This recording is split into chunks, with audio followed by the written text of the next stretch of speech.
다메섹에 있는 제자들과 함께 머물다라는 제목으로 하나님 말씀 전하겠습니다. 보통 세상을 보는 눈을 세계관이라고 말합니다. 어떤 가치를 봤을 때 이것이 가치 있는 것이냐 아니냐를 판단할 수 있는 것을 가치관이라고 하죠. 한 사람이 인생을 살아가면서 자기 인생을 두고 자기 철학을 세워가는 것을 인생관이라고 그렇게 말합니다. 그런데 예수 믿는 사람들은 들어도 듣지 못하고 보아도 보지 못한다라고 하는 그런 지적을 받을 때가 많이 있습니다. 세상 사람들과 똑같은 세계관, 똑같은 가치관, 똑같은 인생관을 가지고 살아가기 때문에 같은 믿음을 가지고 있다라고 할지라도 믿음이 왜곡되는 때가 상당히 많다라고 하는 것을 우리가 놓쳐서는 안 됩니다. 예수를 믿어도 정치적인 부분에서 극과 극일 때가 있습니다. 믿는 믿음, 구원에 대한 믿음은 똑같은데 안경이 다르기 때문입니다. 무엇을 통해서 세상을 보고 있고 무엇을 통해서 정치를 보고 있느냐가 그 사람의 가치관을 결정할 때가 많이 있습니다. 예수님의 모든 가르침을 가장 치밀하게 연구한 집단이 있습니다. 예수님이 하신 말씀을 듣고 가장 세밀하게 공부한 집단이 바로 바리새인하고 사두개인들입니다. 이 사람들은 하나님을 믿는 믿음을 가지고 있었지만 자기가 가지고 있는 안경이 다르니까 예수님으로부터 진리의 말씀을 들었다라고 할지라도 자기가 끼고 있는 그 안경 때문에 예수님을 죽이려고 하는 그런 행동으로 드러나게 되었습니다. 사도 사울은 바리새인이었습니다. 그래서 하나님이 제일 먼저 건드린 육체의 부위가 바로 눈입니다. 빛이 하늘에서부터 강렬하게 내려오고 있었고 눈에게 가장 큰 영향을 준 것 같습니다. 눈을 떴습니다. 눈을 떴는데 세상에 있는 것이 아무것도 보이지 않았습니다. 눈을 아무리 껌뻑거려 봐야 세상이 보이지 않았습니다. 3일 동안 앞이 보이지 않았습니다. 아나니아가 사울에게 안수하니까 18절에 즉시 사울의 눈에서 비늘 같은 것이 벗어져 다시 보게 되었다라고 그렇게 말합니다. 자, 이때 3일 이후에 보게 된 자기 자신의 세상을 보는 세계관, 한 사람을 바라보는 인생관, 가치관, 이 모든 것들은 다메섹 이전의 것들과 비교했을 때 완전히 바뀐 것들입니다. 어느 정도로 변했을까요? 매우 강렬하게 변했는데 세상 사람들이 이 사람의 생명을 빼앗는다라고 할지라도 지금 자기가 보고 있는 것을 절대 놓지 않을 만큼 이 인생에 큰 변화가 일어나게 되었습니다. 이 같은 땅을 보더라도 어떤 사람들은 거대한 도시를 꿈꾸는 사람들이 있습니다.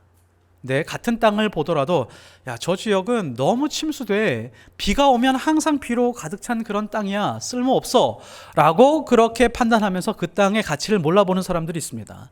그 땅이 변해서 된 게 강남 지역입니다. 이 땅에서 하나님 나라 천국을 사는 사람들이 있습니다. 예수님을 믿고 있지만 하나님 나라의 삶을 살아가는 사람들이 있습니다. 불행한 것은 소수의 사람들입니다. 예수님이 하신 말씀이 바로 하나님 나라를 사는 사람들은 어떤 사람들이냐? 이 땅에서 무언가를 보고 발견한 사람들이라고 말씀해 주셨습니다. 마태복음 13장 44절을 보면 천국은 마치 밭에 감추인 보화와 같으니 사람이 이를 발견한 후 숨겨두고 기뻐하며 돌아가서 자기의 소유를 다 팔아 그 밭을 사느니라. 어떤 사람이 어떤 땅을 봤는데 버려진 땅 같았습니다. 근데 그 땅을 지나가다가 보니까 그 땅 안에 보화가 있었던 것입니다. 그러니까 그 발견한 보화가 자기 인생과 자기가 가지고 있는 모든 소유보다 더 크니까 이 사람은 돌아가서 그 모든 것을 다 처분하고 그 땅을 사겠다라고 하는 결심을 하게 됩니다. 하나님 나라 사는 것이 어떤 거냐면 이겁니다. 그 보화를 발견하고 나서 돌아가는 모든 과정, 내가 가지고 있는 것을 모두 처분하는 그 모든 과정, 그리고 저 밭을 사서 내가 앞으로 하루하루 살아가는 그 삶을 기대하면서 살아가는 그 삶, 이것이 바로 하나님 나라를 살아가는 사람의 삶입니다. 이 사람은 그 밭에서 무언가를 보았기 때문입니다. 눈이 열리고 보게 되었으니까 자기 인생의 모든 것을 걸게 되었습니다. 그래서 사울은 이 순간부터 순교당하는 그 날까지 단 한순간도 자기 목숨을 다해서 예수님을 위해, 생명의 복음을 위해서 살아가지 않은 날이 단 하루도 없습니다. 예수 믿는 사람들에게 가장 중요한 것은 믿음입니다. 믿음을 가지고 있습니다. 그런데 믿는 사람들의 행동을 보니까 이중적입니다. 겉다르고 소다릅니다. 말하는 것과 행동을 하는 거 보니까 입술로 고백하는 것과 많이 다릅니다. 자신은 그런데 그렇게 살아가는데도 불구하고 자신은 선하게 착하게 신앙을 잘 갖추고 살아가는 사람으로 착각하면서 살아갑니다. 그러나 다른 사람이 그렇게 이중적으로 살아가고 있으면 그 사람을 지적합니다. 당신 그렇게 살면 안 돼 라고 하면서 비판을 합니다. 자기 자신의 모습은 잘 들여다보지 못하고 있죠. 자, 이것이 무엇을 증명하고 있냐면 그 사람이 아직 진짜 복음의 생명력을 경험하지 못했거나 보지 못했다라고 하는 것을 증명합니다. 예수 믿는 사람의 가치관이 달라졌다라고 하는 것을 어떻게 알 수 있을까요? 내 눈이 완전히 변했다라고 하는 증거를 어떻게 가늠하고 발견할 수 있을까요?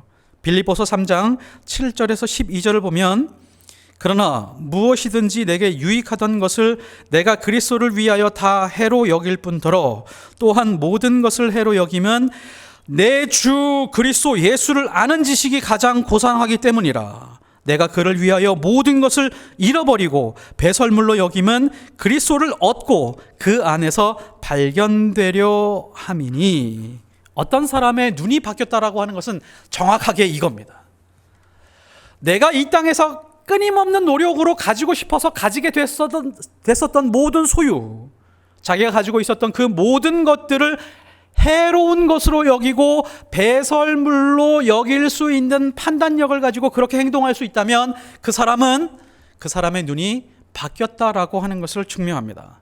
지금 바로 이 바울이라고 하는 사람, 사울이라고 하는 사람이 밭에 감추인 보화를 발견하고 지금 자기가 가장 소중하게 여기고 있었던 것을 배설물로 여기면서 자기가 가지고 있는 소유를 다 팔아서 이 모든 것을 내가 소유해야겠다라고 행동하면서 사는 사람의 삶의 모습입니다. 우리는 복음으로 견주어 볼 때 이 땅에서 온 힘을 다해서 가지고 싶은 것들, 가지고 있는 이 모든 것들, 이것들에 대해서 정의 내릴 수 있습니까? 배설물이고 오히려 내 인생을 해롭게 여기는 것일 수 있습니다 라고 단호하게 주저하지 않고 판단하고 말씀하실 수 있습니까? 그러면 정말 눈이 열린 것입니다. 비늘이 벗겨진 것입니다. 이제 사울의 눈에서 비늘 같은 것이 벗겨져서 다시 보게 되었습니다. 세상과 자기 인생과 죽어가는 영혼들에 대해서 다시 보게 되었습니다. 19절에서 음식을 먹고 강건해졌습니다. 그러면 20절로 바로 넘어가면 자연스럽습니다.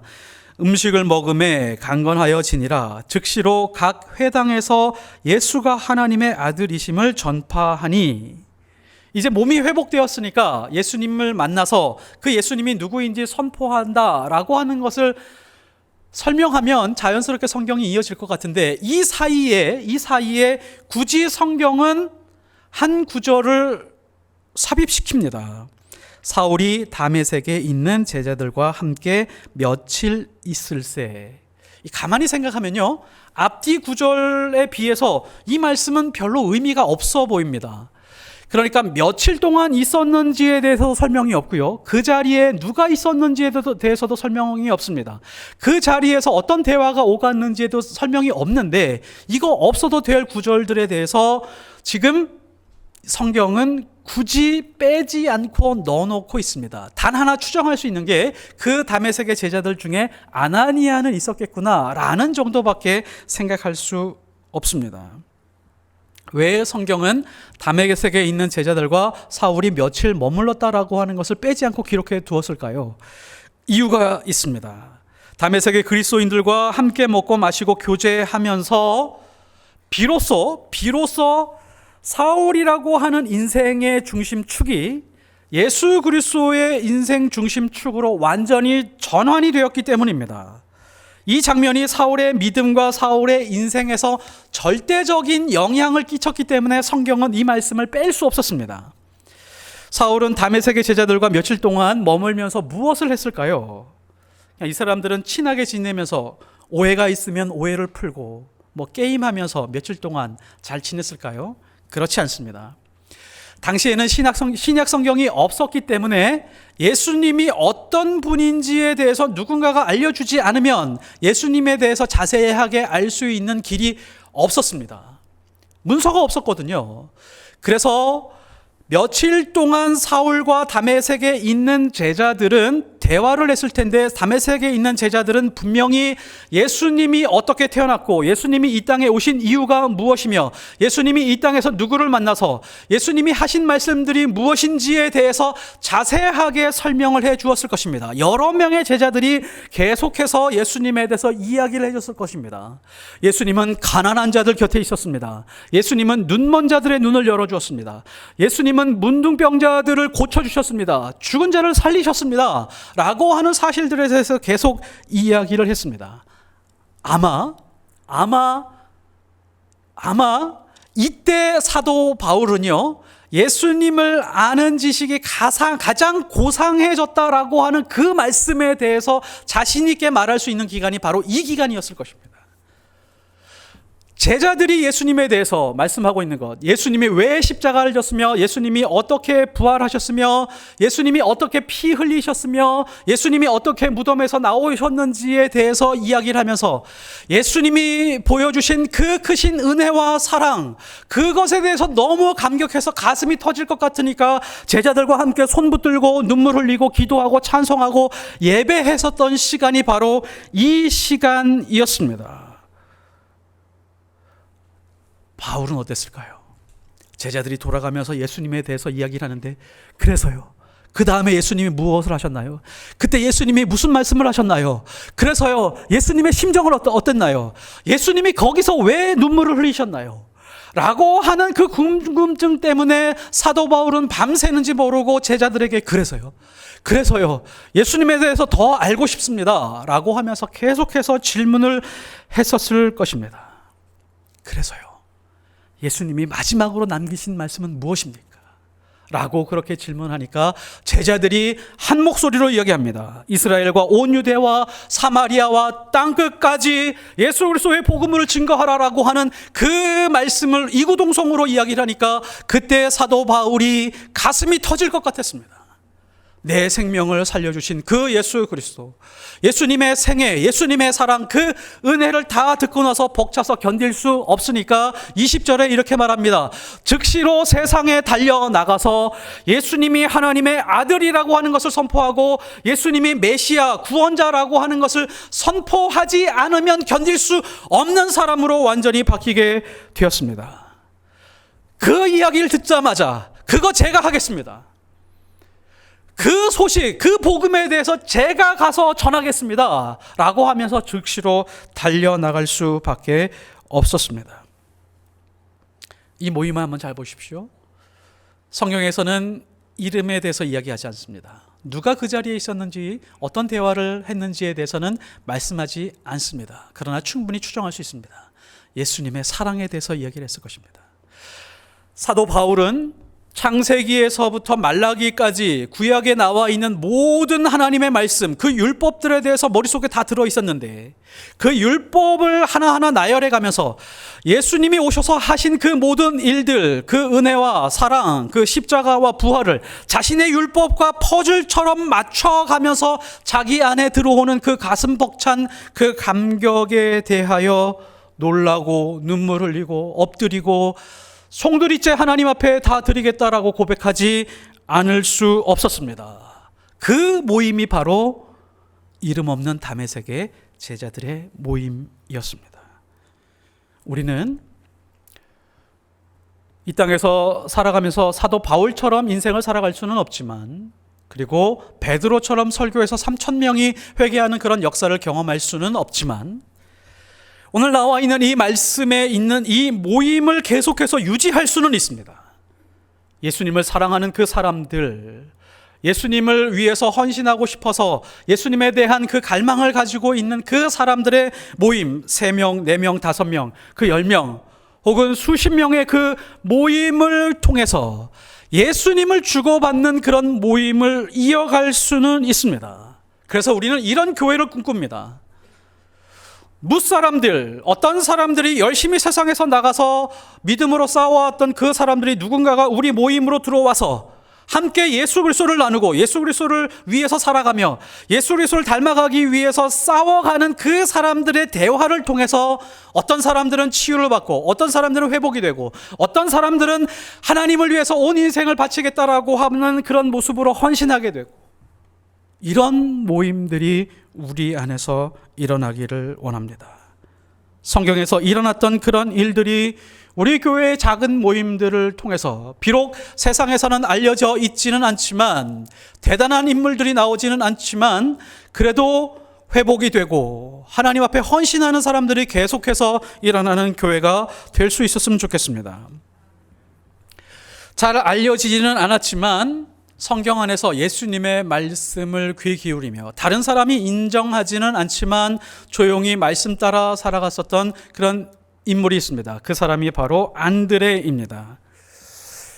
이 안드레는요, 세례 요한의 제자였습니다. 예수님의 제자가 아니었습니다. 세례 요한 때문에 예수님을 알게 되었습니다. 그래서 예수님의 말씀을 들으러 갔다가 갈아탔습니다. 세례 요한의 제자였다가 예수님의 제자로 갈아탔습니다. 예수님의 말씀을 듣다가 보니까 이분이 보통 분이 아니셨습니다. 안드레는 확신할 수 있었습니다. 이분이 메시아구나, 이분이 그리스도구나. 가슴이 벅차서 가족에게로 달려갔습니다. 그 가족 중에 누가 있었죠? 베드로가 있었습니다.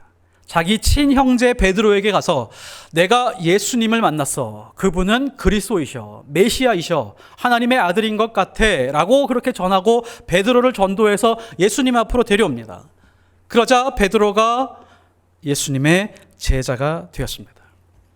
안드레는 자기 형제 베드로처럼 설교를 하면 3,000명이 회개하게 되거나 혹은 교회의 지도자의 역할을 하고 있었던 것은 아니지만, 예수님의 말씀을 듣고 한 걸음 한 걸음 그렇게 살아가다가 베드로를 소개해서 베드로가 예수님께 쓰임받게 하는 아주 훌륭한 징검다리 역할을 하게 되었습니다. 아마 안드레가 아니었으면 우리는 베드로를 만나기 어려웠을 수도 있습니다. 사실 우리는 안드레에 대해서 많이 들어보지 않았죠. 베드로가 안드레의 형제였는지도 가물가물한 그런 인물입니다. 어느 날 예수님이 베세다 벌판에서 대규모 군중에게 말씀을 가르치고 있었습니다. 말씀을 가르치다가 또 아픈 사람이 있으면 고치시고, 고치셨다가 다시 말씀을 전하고, 이렇게 하다가 보니까 3시간, 4시간, 5시간 이렇게 시간이 지났습니다. 해가 저무는 그런 시간이 다가오기 시작했습니다. 제자들이 서로 의논을 하다가 예수님에게 제안을 했습니다. 예수님, 지금 여기에 있는 사람들 인원을 세어보니까 남자만 5,000명 정도 되고 어린아이들까지 하니까 15,000, 한 2만 명 정도 되는 것 같습니다. 이 사람들 우리가 그냥 배고픈 채로 놔둘 수가 없으니까 주변 지역으로 가서 끼니를 해결하고 다시 와서 다음 수업을 이어가는 게 어떨까요? 라고 이렇게 제안을 합니다. 그러자 대뜸 예수님이 이렇게 말씀하셨죠. 너희가 먹을 것을 주어라. 제자들은 서로 얼굴을 쳐다보면서 황당하게 생각을 했습니다.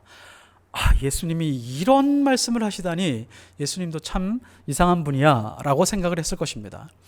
그 중에 머리가 가장 잘 돌아가는, 수학을 잘하는 빌립이라고 하는 사람이 있습니다. 빌립이 한번 이렇게 모여있는 사람들을 스캔해 보니까 이 사람들을 먹이려고 하면 200데나리온, 그러니까 200명이 하루 정도 일하는 일당으로 계산을 해야지만이 겨우 한 끼 먹을 수 있겠다라고 하는 계산이 나왔습니다. 그 옆에 안드레가 있었습니다. 안드레는 예수님이 하신 말씀을 허투루 듣지 않았습니다. 예수님이 하신 그 말씀, 예수님이 이렇게 말씀을 하셨으니까 무슨 뜻이 있을 거야. 지금 내가 당장 이해할 수는 없지만 그래도 무슨 뜻이 있을 것 같은데 라고 하는 생각으로 수많은 사람들, 노인, 어른, 여자, 아이 할 것 없이 그 사이를 조금씩 걸어 다니면서 예수님이 하신 말씀에 대해서 묵상했습니다. 그러다 한 아이와 눈이 마주쳤습니다. 그 아이는 도시락을 하나 싸왔죠. 물고기 2마리와 떡 5덩어리를 가지고 있었습니다. 가만히 바라보니까 음식이라고는 이거밖에 없는데 이걸 가지고 가봐야 아무 소용이 없다는 것을 알고 있었지만 그 아이를 데리고 예수님에게 갔습니다. 저는 확신할 수 있습니다. 예수님이 안드레를 바라보는 그 눈빛과 그 얼굴의 웃음이 환하게 빛났을 것입니다. 왜 그랬을까요? 내가 이 수천 명과 몇 년 동안 함께 먹고 자면서 훈련시켰던 이 제자들에게 수도 없이 하나님의 말씀을 증거했는데도 불구하고 이해를 못했지만 너 하나만큼은 내 뜻을 이해했구나 라고 하는 눈빛으로 안드레를 바라보면서 안드레에게 환하게 웃으셨을 것입니다. 안드레는 가슴이 웅장해졌겠죠. 예수님이 나를 알아주셨구나. 우리는 오병이어의 기적을 보면서 이렇게 생각을 합니다. 하나님, 인생을 살아가기 참 힘듭니다. 한 번은 기적을 일으켜 주십시오. 오병이어의 기적이 일어났던 것처럼 우리 가족, 우리 사업, 지금 내가 하고 있는 그 일들에 대해서 하나님 오병이어의 기적이 일어나는 것처럼 그렇게 많은 것들로 좀 충만하게 한 번이라도 좀 채워주십시오 라고 하나님 앞에 간절히 기도했었던 적이 있습니다. 그런데 안드레처럼 예수님이 하신 불가능한 말씀인 것 같은 그 말씀을 붙들고 한 걸음 한 걸음 걸어보려고 하는 그런 믿음은 찾아보기가 어렵습니다. 하나님께 무조건, 예수님께 무조건 기적으로 내가 무언가 풍성하게 채워져서 마음 편하게 사는 그런 인생을 추구할 뿐이지, 안드레처럼 예수님의 그 고귀한 말씀, 구원자이신 예수님의 그 말씀에 의미가 있다라고 하는 것 이해하지 못하지만 내가 그래도 한 번 실행해 봐야지, 한 걸음 한 걸음 걸어 봐야지, 그런 생각으로 살지 못하고 있는 우리의 모습이 참으로 안타깝습니다. 안드레와 같이 잘 드러나지 않는 인물이지만 예수님의 말씀을 귀하게 여기는 사람들, 이 사람들이 천국에서 큰 사람들입니다. 이렇게 이름이 알려지지는 않지만 그 사람들의 모임, 335 모여서 말씀을 나누고 두 손 잡고 기도하고 아픈 사람들에게 위로를 주고 그들과 함께 한 주 한 주 1년, 2년, 3년, 4년 기도하고 신앙생활을 함께 이어갈 수 있는 포이에마가 되었으면 좋겠습니다. 우리도 우리 눈의 비늘이 완전히 벗겨졌으면 좋겠습니다. 아직도 벗겨지지 않다면 기도했으면 좋겠습니다. 하나님, 사울처럼 저의 눈에도 비늘이 완전히 벗겨지게 하여 주옵소서. 그래서 정말 이제는 내 인생의 언젠가 어느 날이 아니라 지금 당장이라도 하나님 앞에서 이제는 내가 사는 것 아니요, 내 안에 예수 그리스도가 사는 것입니다 라고 하는 그 고백으로 행동하고 살아가고 말하고 사랑할 수 있는 그런 믿음의 사람들이 되었으면 좋겠습니다. 그런 믿음으로 항상 기뻐하고 범사에 감사하고 쉬지 않고 기도하며 하나님의 뜻이 한순간도 내 인생에서 멈추지 않았다라고 하는 그 믿음을 가지고 살아갈 수 있었으면 좋겠습니다. 누구 하나 알아주지 않고 큰 업적을 남기는 인생은 아니지만 참되고 진실된 사람들이 모여서 예수를 말하고 예수로 살겠다고 격려하고 위로하고 하나님의 기뻐하는 뜻을 이루어 드리는 포이에마가 되시기를 예수 그리스도의 이름으로 축복합니다.